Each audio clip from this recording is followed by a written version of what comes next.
Next on our agenda is our monthly budget report. Deputy Superintendent Scott Jones. If you'll state your name and all the support personnel that you're bringing up to go over the budget. Deputy Superintendent of Operations Scott Jones. To my right is Deborah Jacobson, our Finance Director, and to her right is Natalie Grange, Assistant Superintendent of Financial Operations. This is the monthly budget report for the board meeting in December. Deborah, pull up the finance or budget report. So one thing I want to ask the board members is last month we told you that you would get an email notifying you of that. Was there anyone that didn't get that email, or maybe you just didn't see it, or at the very least, did you see it, or that too? Yes? You didn't see it? Okay. Anyone else that did not see it? Okay, Vice Chair Cummins. Okay, all right. So we'll look and see why that happened and all that, because again, that's a mechanism or a process that you can take that gives you the capability to drill down at any point or any time. You don't have to wait until the backups come in, or we link on that stuff too. So just now it's perpetual. It'll do that. So we'll just check your email addresses and make sure that you can see that. So. The other piece too to this particular agenda item this month, which is not typical. It's a little bit later this year because by law, or part of the Budgetary Procedures Act, I believe, is that the governor has to release the carry forward amounts. So he's done that. He did that this week, and so we're able to go through what we have labeled or called the discretionary funds in the past. And so you'll see that attachment in there too. So I'll get to that in just a second. What we do is we bring this up for you to have the opportunity to ask us any questions or have any concerns with any of the particular budgets within assessment, all of our different sections. Remember too that the Finance Committee gets to have typically about 2 sections come and individually report to them, on their status of funds or their budget status periodically throughout the year too. So we do pretty good at doing the in-depth reviews. I think we meet the board's intent and the criteria for ensuring that you're provided these monthly updates. And I can claim to you that we are well on the path to ensuring that we meet our obligations. I'm not aware of any particular issues. We still have some issues within the SAS budget that we're all working at together, and so I'll let you know if there's any significant movement there within the SAS section. So at this point then, I'll refer back to the chair and open it up to any particular questions about any of the budget or any of the sections in the budget that you're seeing there before we move on to the discretionary funds briefing. Any board comments or questions? Yes. This is just an informational question. So I noticed that there were several new employees and that many of them were involved in financial operations. So Scott, how big is your staff that is here working on all of these finances? Well, so and how and what's the longevity of them?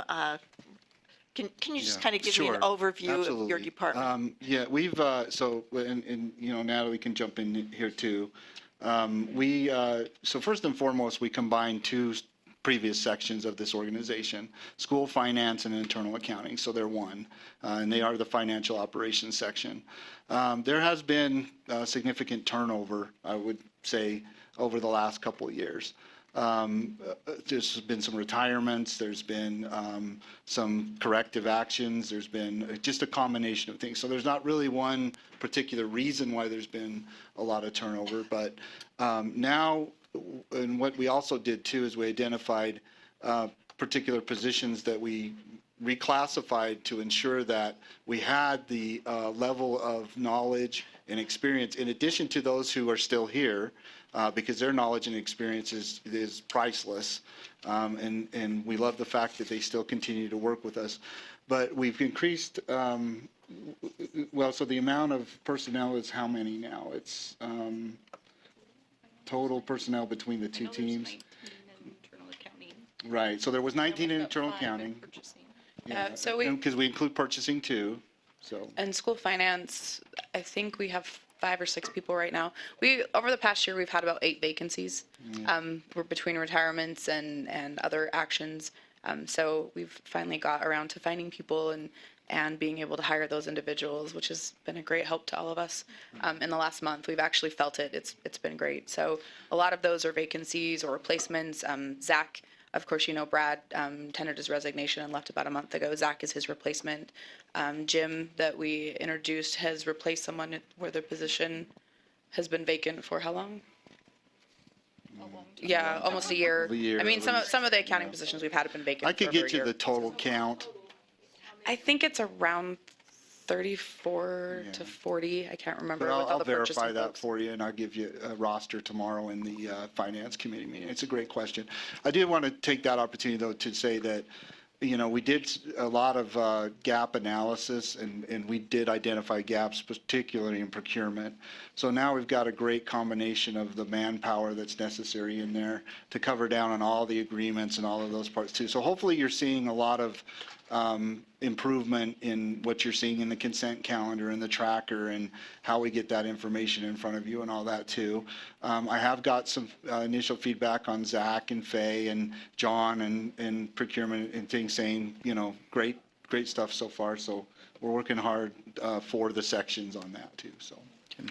And Scott, just as a follow-up, it seems like it wasn't, maybe you can refresh my memory, but it didn't seem like it was very long ago where we had on the operations of this, of everything that happened in this facility, we had a report that talked about our turnover rates, and Yes. that seems like it wasn't too Well, and most distant, recent, and we right.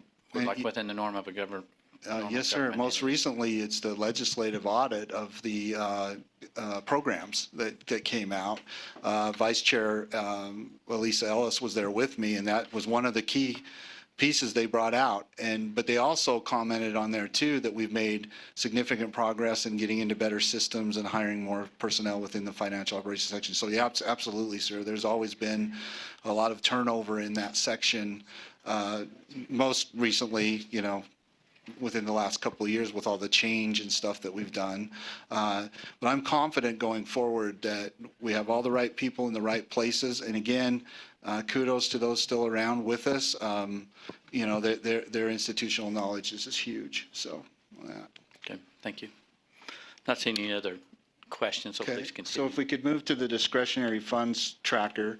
Now this will get automated too, so that it'll be familiar to you. I'm sorry, again? Okay, we are going to put this in the system, right, Deborah? We're going to, you know, update this. But for now, for this month, we need some potential decisions here or all that. The amounts, so if you'll scroll up to the top there, Deborah, really what I need you to focus on initially is to go into the upper right-hand corner. This is where we ended the year in these particular funding sources, state, FML, what's the other ones there? Land exchange, yeah, and dedicated credits. Now, by the Budgetary Procedures Act or policies and procedures by state finance, we have to exhaust or execute our dedicated credits first and foremost. So what we've proposed to do with those to you here today is that 110,000 is, you've all heard about the codification, and Angie's here to answer any questions about that, but we would like to use that towards for paralegals to help in that process. Yeah, we need to hire right away. From what I understand from Angie, it's about a 6-month process that we want to bring these individuals on, and that's the amount of funding that we've set aside for that. We may not use all the funding. They may get done earlier, or we may actually have to extend past June 30th, but we'd keep you up to date on that. And we can adjust, accordingly to meet the standards of the codification. Go ahead. Question. Board Member Lear. I'm just wondering, sometimes I've seen in the last couple of years, people hired for a certain job migrate to other jobs that the board wasn't necessarily aware they were also going to be doing. And with these paralegals, they will be solely assigned to the to updating the recodification. Yes, they have to stay focused on that, and I'm sure Angie will keep them disciplined in that approach. Okay, and I would just like to ask as a board member, if they are asked to do other things, because I know things come up, Okay. that you would let us know, that Will do. we would be informed. Right, yeah, Thank Angie and I will cover it. Thank you. The next one that we're looking, well, so you already had approved the construction, so I should have started from the top. You've already approved the construction or improvements money, 600,000 out of your budget.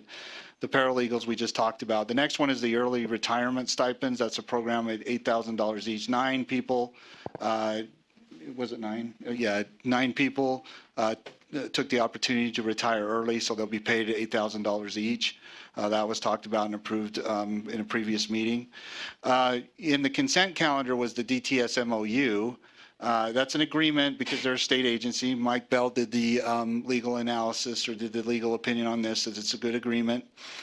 Basically, this goes to the executive session that we had where we need to have an opportunity to bring in a third party to evaluate our systems to see if there's software that could combine them. Again, concern is multiple systems, all that type of thing. So it's an evaluation process at a price tag of $172,000. So I just want to make sure that's clear. You did approve the agreement, but we also need to approve the funding today. And maybe we could have flipped this or done that differently, but I just want to call that particular piece out as far as what your staff is proposing to use your carry forward dollars amounts for. Because again, this is your budget. This is the board's budget within the office. The other part too is we had earlier done out of the federal mineral lease carry forward because it's R&D money. We had developed the school accountability report card or the design of it. Tiffany's been the anchor in that process. So if there's any questions about how that went or anything, she can answer that, or Angie, I'm sure could. But the next step is to build the school accountability report card, and we're estimating that to be around $150,000. The next item, $200,000. There's been a lot of back and forth about and some questions about, well, could the board have off-site meetings? I believe one board member mentioned, I can't remember who it was, that in the past the board used to go out and have meetings at different locations. This may be especially important too, because my understanding is we're still going to have meetings up at the Capitol during the legislative session. So if we want to stream them, if we want to have the state-of-the-art microphones and do all that type of thing too, we can certainly do it with just a phone, like a bat phone right in the middle of the table. We could still do that. But this does give us an opportunity to design or put together what's called a mobile system. We could also conceivably use it within our own building, if we need to go into additional conference rooms, which we are building as part of the capital improvements. We'll get all of that information to you, but we'd like to set aside $200,000 to carry forward for that purpose. In the past, we've always set aside a contingency amount. What we mean by contingency is if we overexpend on a grant or there's, and then the second category there for a legal contingency, if there's some kind of settlement that needs to occur or that's where you see the 200,000 and the 110. And then we've already, you had already approved using carry forward dollars to purchase digital signs and social and mass media monitoring subscription that Mark Peterson and Angie were the leads on. And my understanding is that's in progress, or some part of it's done actually. So on that too. So even after these, for your consideration, if you were to approve all of these, then you can see what your remaining balances would be. On that too.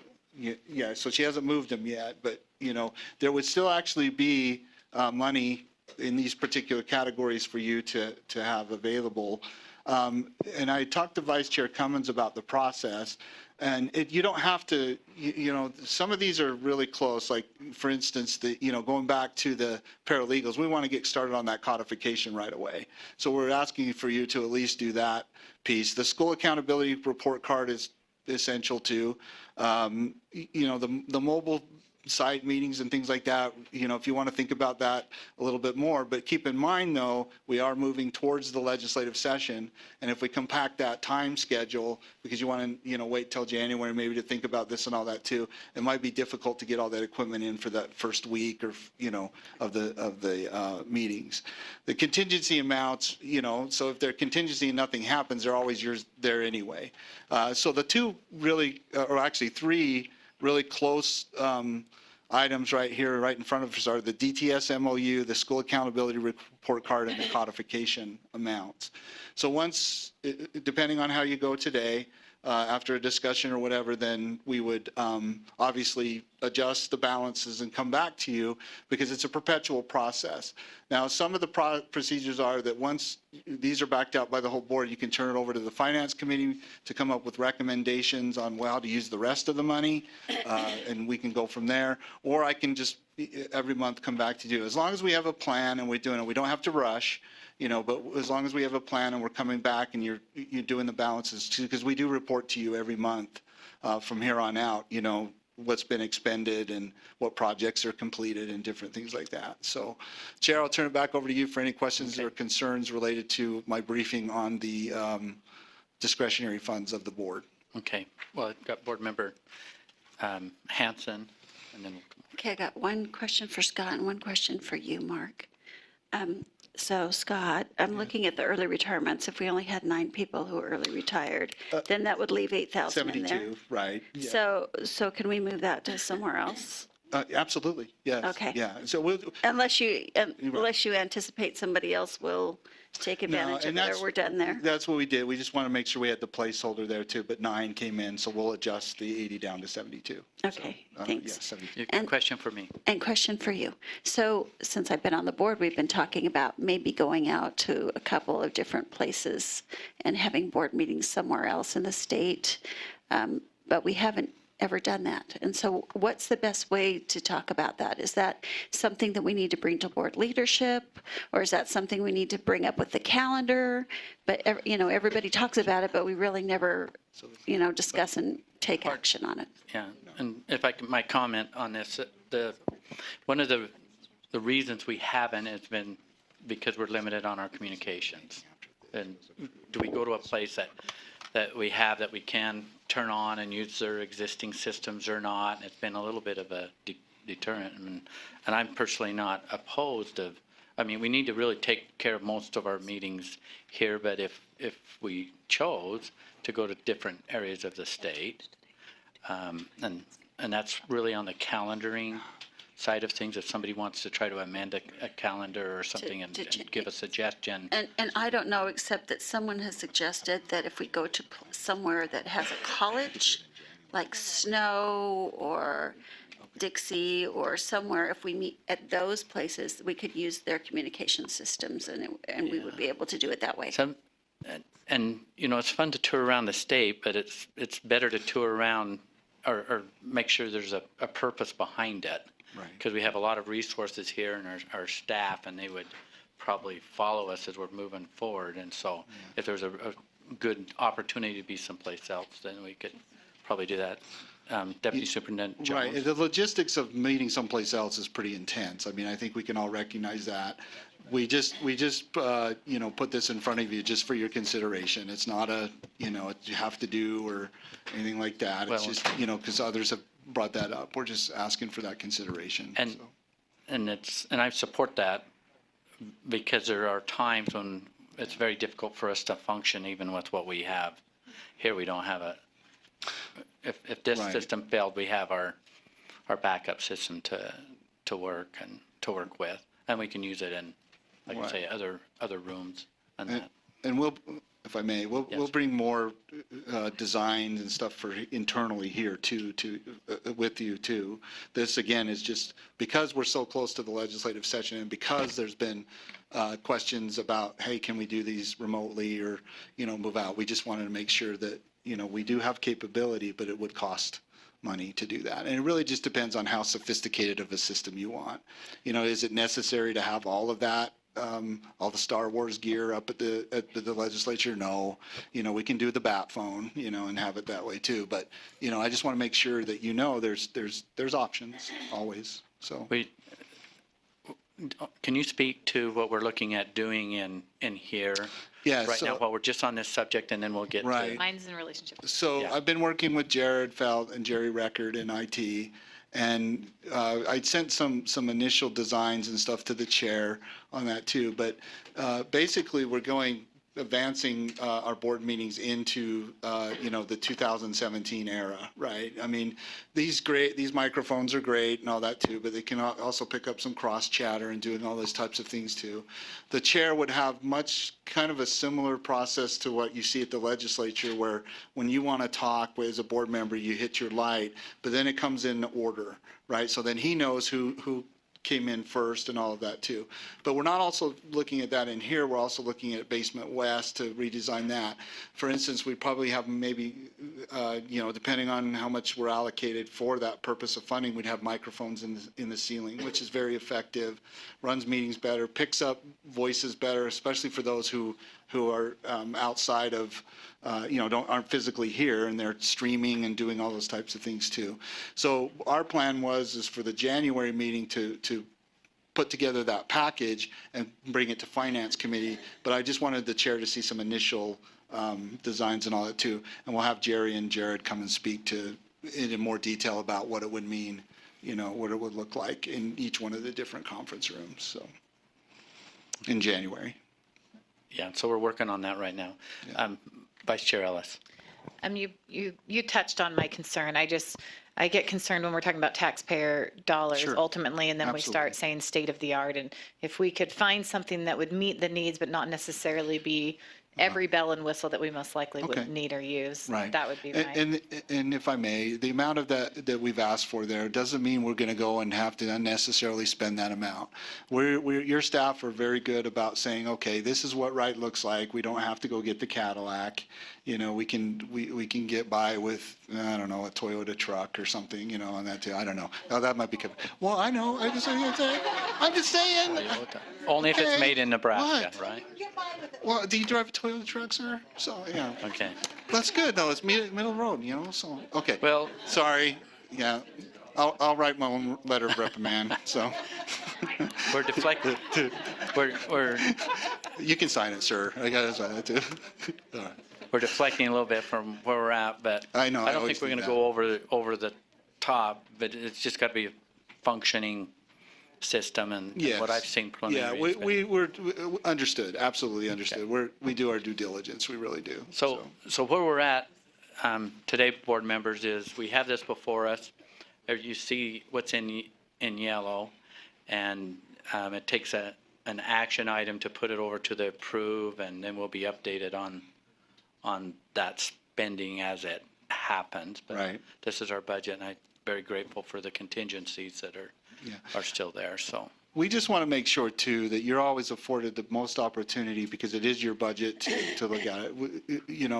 If the process isn't what you want, we feel like as staff that we can come to you and say, hey, here's some just recommendations.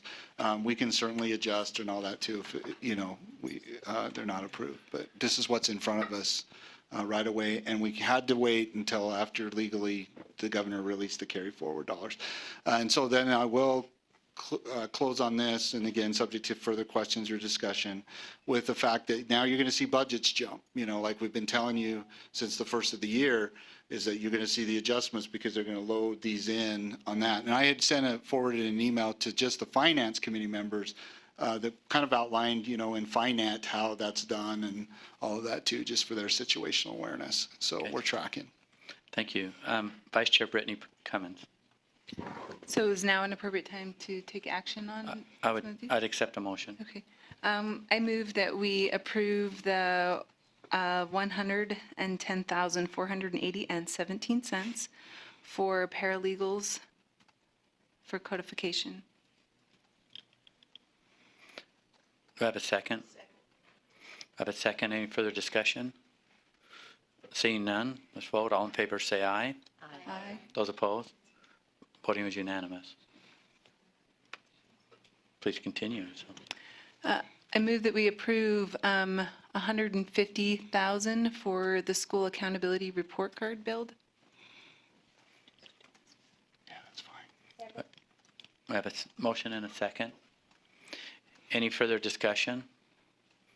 Seeing none, let's vote. All in favor, say aye. Aye. Those opposed? Voting was unanimous. Vice Chair Brittany Cummings. I move that we approve the $200,000 for contingency and $110,000 for legal contingency.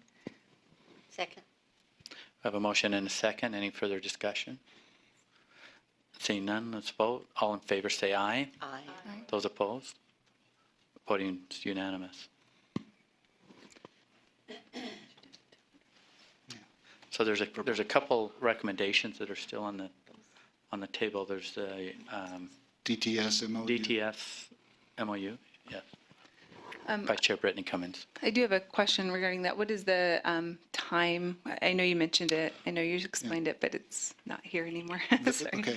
No, so the time frame, you talking about the time frame, or what it does is it brings on a subject matter expert in education applications who can also bring on subject matter experts in education applications similar to Cactus, Utrex, all of that too, to look at potential solutions software-wise, security-wise, all of that, to where we could potentially actually save money in the budget. So it's a diagnostic provided. So DTS is basically bringing in someone to come in and help us analyze that, because we simply don't have the manpower just to stop what they're doing, because they have to continually work day-to-day type operations. I'm talking about our own IT staff. So it's a combined effort, but we would have to pay for that consulting or that aspect of that. And it goes towards what was briefed this morning, about how many applications are out there, and are there, like I said, commercial off-the-shelf items that could potentially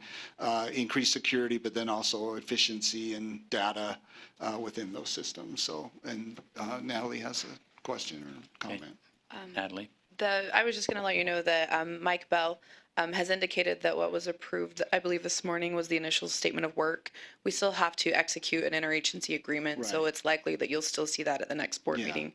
We're not, it's not a hurry. We want to make sure all that too. So even if you approve the 172 today, it still would be contingent on the agreement getting made and all of those types of things too, that would probably move over into the finance committee just to make sure, So, and if I may add to this too, this is part of an ongoing process of the board action that took place, I believe, maybe in August or September of last year, where it was, hey, look at the systems, look at IT, and see if you can save money in there too. So, or direction from leadership at that point. So it's an ongoing process.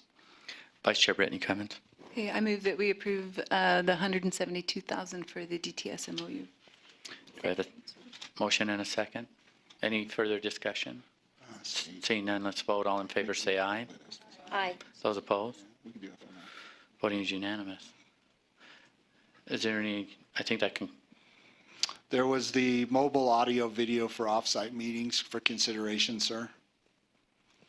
I don't think there was, it doesn't have to be, it Yes. doesn't have to be a motion. I can bring it back later or do whatever. We can bring some more estimates, make that a little bit tighter on that too, so you can actually see what we're looking at system-wise, to go to Vice Chair Ellis's consideration or concern, that, kind of show us what you're looking at. So, The I'll stay away from Toyota and go Hyundai.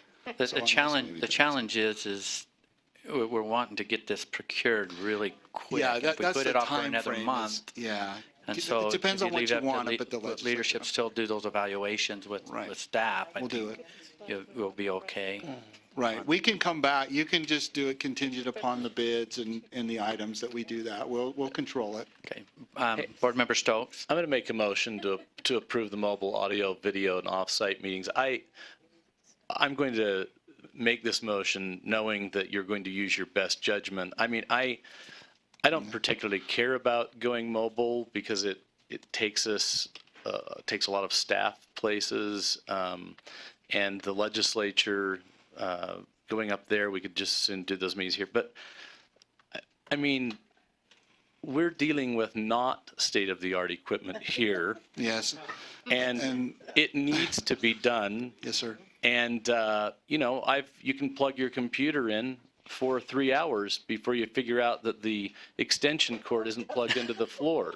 Right. I mean, if that's the way we're running the Are you education speaking to your system in the motion, state- or I'm having a hard time tracking your motion? I can't. Hey, I've kept my mouth closed up to this point. I know, So but I got the first part. I make the motion that we approve this. Okay, and we have a second. You want to speak to your motion, or did you finish speaking to it? Okay, very, very good. Board Member Cannon. Yeah, I'll speak to Spencer's motion. I agree when this is couched around terms of for off-site meetings, I think that's a whole different subject than recognizing that this is something that is really needed and incredibly valuable to the meetings right here. Yeah, in this building. And just on off-site meetings, I think that might be something to consider if there's some compelling reason to visit. Like, I was very grateful when we had meetings and we went to USDB's new building that I hadn't seen before. I think that's beneficial to all of us as a board member. And so I would hope leadership would keep in mind that if there's some compelling reason, that might be an opportunity that we could fund the board going to an offsite for a meeting. But I, like you, would like it to be compelling and something that would really enrich all the board members and help us understand Utah education.